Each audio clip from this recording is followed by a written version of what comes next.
મિત્રો, જય જય ગરવી ગુજરાત. આજે કેન્દ્રમાં મોદી સાહેબના વડપણ નીચે એનડીએ સરકારનું નવું બજેટ આવ્યું છે. આપણે બજેટ અંગે ચર્ચા કરવાની છે.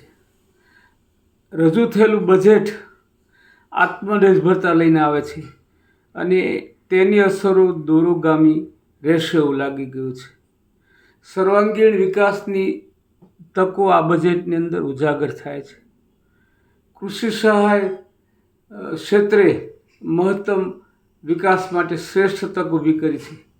કિસાન ક્રેડિટ કાર્ડમાં મહત્તમ રોકાણ પણ કરવા માટેની ભલામણ કરી છે. એનડીએના 5 વર્ષમાં 4.1 કરોડ યુવાઓને રોજગાર આપવાની 5 યોજનાઓ પણ શરૂ કરી છે. ભારતીય અવકાશ અર્થવ્યવસ્થાને ગતિ આપવા માટે એનું બજેટ વધારેલું છે. તેમજ 100 શહેરો છે અને 100 શહેરોમાં ઔદ્યોગિક પાર્કો પણ શરૂ કરવાના નક્કી કર્યા છે. બીજી વસ્તુ આપણે જોઈએ તો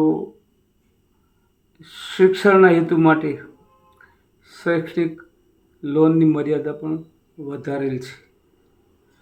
ગરીબ કલ્યાણ ક્ષેત્રે મોદી સાહેબનું જે સ્વપ્ન હતું અને એક નેમ હતી એ પ્રમાણે ગરીબ કલ્યાણ ક્ષેત્રમાં 80 કરોડ લોકોને ફાયદો થાય એવી વસ્તુની ભલામણ થઈ છે. પીએમ સૂર્યઘર યોજના કે જેમાં ફ્રી વીજળી આપવાની છે અને સરકારશ્રી આ બાબતે પ્રતિબદ્ધતા વ્યક્ત કરી અને એમાં મહત્તમ ખર્ચ કરવાનું નક્કી કરેલ છે.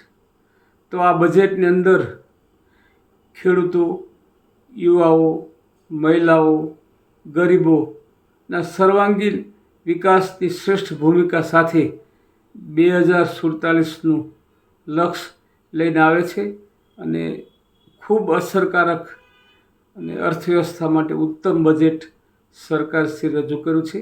એ બદલ એનડીએ સરકારનો ખૂબ ખૂબ આભાર. જય જય ગરવી ગુજરાત.